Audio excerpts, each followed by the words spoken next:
Hello beautiful people and welcome back to my channel Easy Sewing with Tyke. Last week we started the process of making a trendy and stylish two-piece outfit, a palazzo trouser paired with a button-down shirt featuring a chic side ruched effect, and today you'll get to see the concluding video. Here is a huge shout out to my returning subscribers and viewers. Your support means everything to me. Each like, comment and shares keeps the channel going strong. Thank you so much. And if you are new here, you're welcome. I'm Taiwo and I'm thrilled to have you here.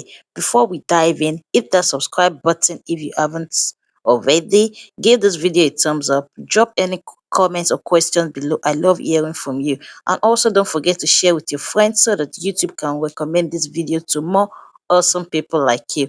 Also, a gentle reminder that watching the art really helps to support the channel. Thank you so much for that. Alright, let's get started and create something fabulous today. Here is the back of the trouser. Now you want to go ahead and put it together at the crotch area this way. Then just sew it off using half or quarter of an inch depending on how deep you weaved it, or if you have not weaved it at all. Remember that we added only ½ inch sewing allowance. Now here is what it looks like when I was done sewing it off at the crotch. And here is the front. I'm done repeating the same process for the front. I've sewed it together at the crotch area. Then I also went ahead to add my pocket. So I have a detailed tutorial on this channel that shows you two methods of attaching pocket to your trouser, to your pants, even how to attach your zipper fly and all of that. So the link to that tutorial will be showing on your screen. That is why I did not bother to take you through the process of how I fixed this pocket. All right, after which I went ahead to place the front on the back like this and sewed it off at the side. So when I'm working with fabrics like this, I prefer to start the sewing from the bottom, that's from the hem. So remember that the sewing allowance I added is 1 inch. That is why I'm measuring 1 inch. So I just went ahead to join it together at the sides, at the two sides. Now that the front and the back has been joined together at the sides, the next thing to do is to join it together at the inseam. So when you want to do this, you want to make sure that it matches up, it aligns at the crotch this way. All right, so I'm going to sew it one after the other, starting from the crotch. From the crotch, I'll go ahead and I'll start joining it together. But when I get to the midpoint, then I will start sewing it all the way from the hem again, because the fabric that I'm working with is a bit stretchy. If you are working with this type of fabric and you decide to sew it all the way, you might notice that by the time you get to the bottom, one side will be longer than the other. And when you lose it, you discover that it's not like the length is actually longer than the other. It is because it has stretched because of the fabric type. All right, that is why I do this, to prevent all of that. And this is what we have so far. The trouser is coming together nicely. Now it's time to attach the band and elastic. I have different methods of how I attach bands onto trouser, but this is the type that I will be working with today. So if you don't like this, you can use any one you know of before, or go through my page for my other trousers tutorial, or you can also just follow through with this one. It is also nice. Note that I would advise that you add an interface to your band for easy fixing. All right, so this is what you want to do. You want to go ahead and fold your band this way and just sew it together first for easy fixing. After which I went ahead to locate the midpoint of the band. Then I matched it up with the center front. That is the crotch area of the front. All right, just match it up with that line, and I started sewing it all the way to the center back, all the way to the center back. But I stopped 1 inches before the center back so that I can fixing the elastic before closing it up. So I went ahead again and start sewing the other side from the center front, and I stopped 1 inch before the center back, as you can see here. So I'm just marking out what I need to make up for that 1 inch and the extra allowance that I will use to join the band. Then I'm cutting off the excess. Remember that when we were cutting this band, I told you that it would be in excess. So I'm just measuring what I would need and the allowance for joining the band and trimming off the excess. Now this is the elastic that I'm working with, is a 1 inch elastic, and this is my exact waist measurement because I do not want this elastic area to be tight at all. You can cut your elastic to be 1 inch, 2 inches, 3 inches below your waist measurement, but note that we are still going to join this elastic also with 1 inch, so you want to factor in all of those things. But this is the elastic that I'm working with, and it is my exact waist measurement. So with the help of the safety pin, I went ahead to pass it from one side to the other. You can see it. I hope this is self-explanatory. Now I'm just going to go ahead and secure it at the edge of the band this way. I'm going to secure it this way. You can see that this is the end of one of the band opening. I'll make sure that I secure the other edge too. And the next thing to do is to join the bands together. You have to join the bands together like this so that you can now go back and complete attaching the band to the waist area of the trouser. So the allowance that I have for joining the band at the edges this way is 1 inch.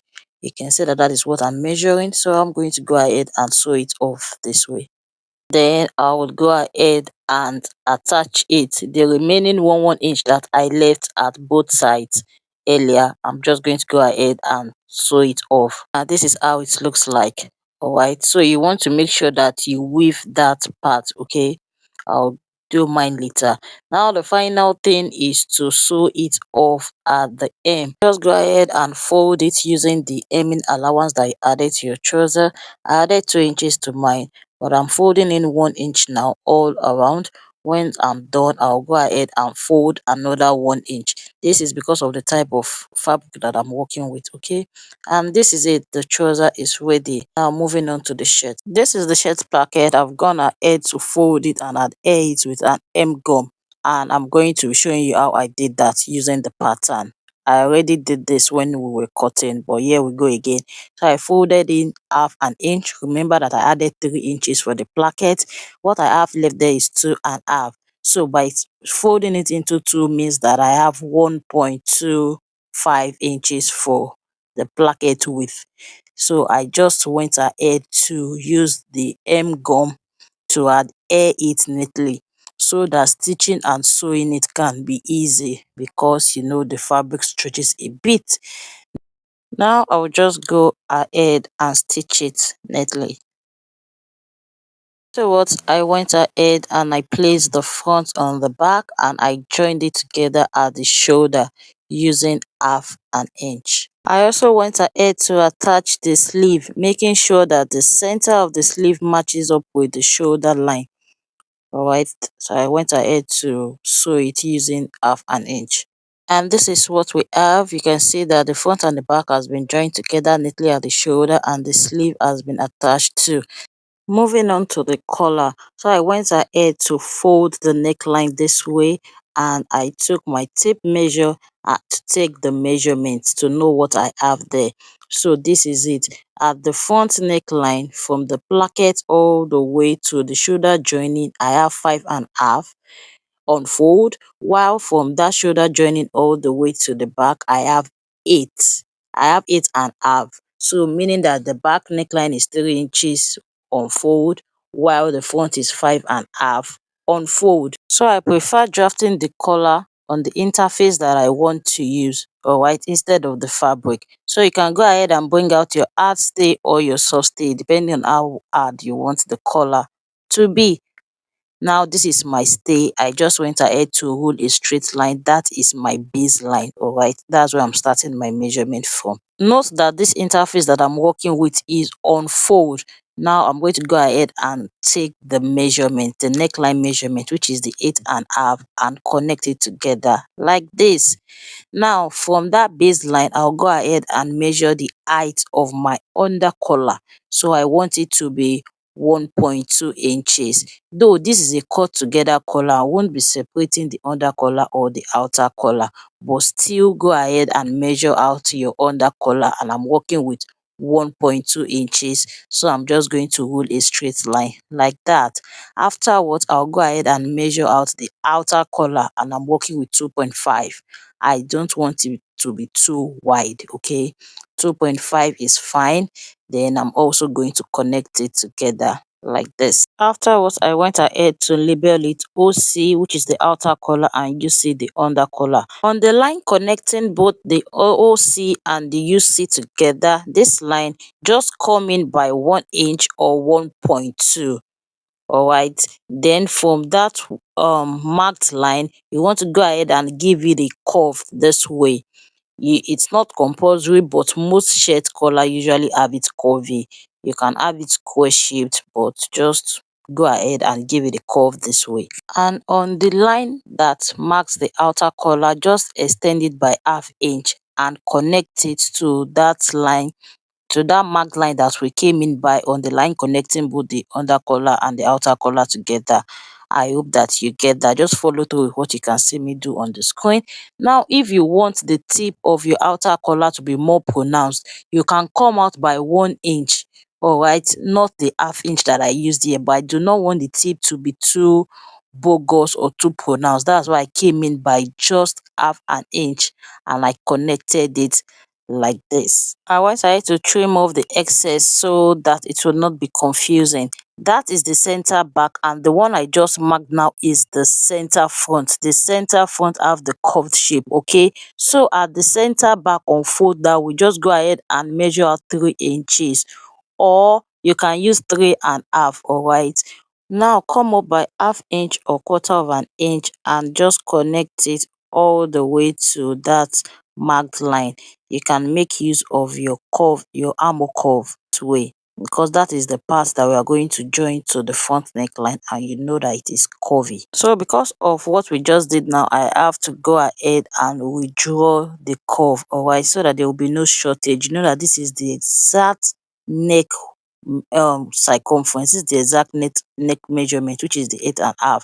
So on the outer collar also, I like to reduce the center back by 1 inch, because when I fold the collar rather, I do not want it to have excess that will now spill over at the back. Okay, I usually do not like that.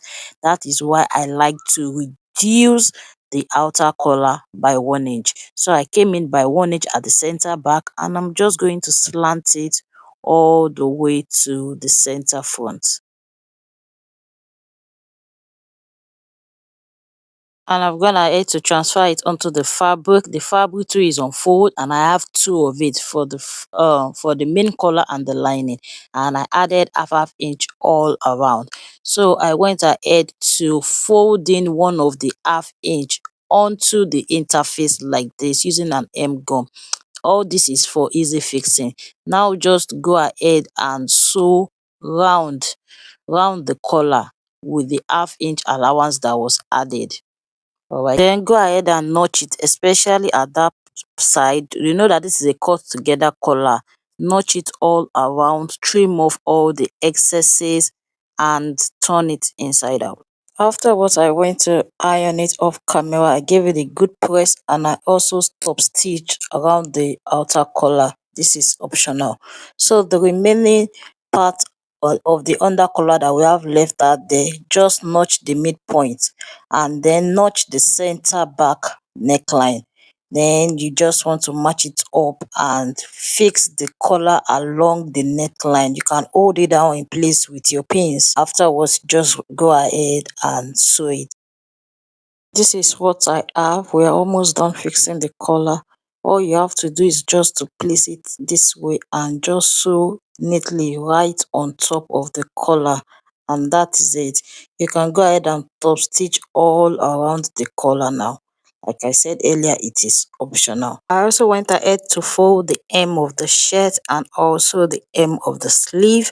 The next thing to do now is to join it together at the side using the allowance you added. If it is 1 inch or 1.5, just go ahead and sew it off at the side. Afterwards, I went ahead to join the sleeve together as well. Now to create the casing for the drawstring or the ruched effect, you want to go ahead and mark out where you want the casing to start from, and I want mine to start from the waist, which was why I marked out 17 inches.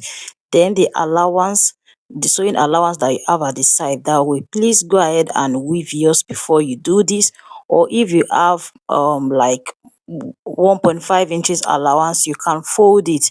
But I went ahead to sew it this way. Just leave a space that you know that it is wide enough to fit your rope. That is why when you are making your rope, it's advisable that it is not too wide. This rope that I have here is less than half inch. So I'm just going to create an half-inch casing because I know the rope is going to fit in. Don't stitch it down at the upper part this way until you are done passing in your rope. Alright, if you stitch it, then there will be no way to secure your rope. You can see mine, I'm able to drag out my rope that way.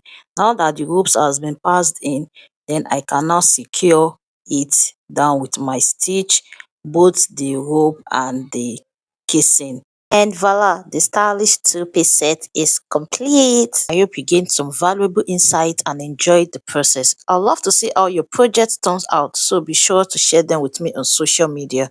You can find me as EasySewing with Tyke on Instagram, Facebook, and TikTok. See you in the next tutorial. Until then, take care and happy sewing. Bye.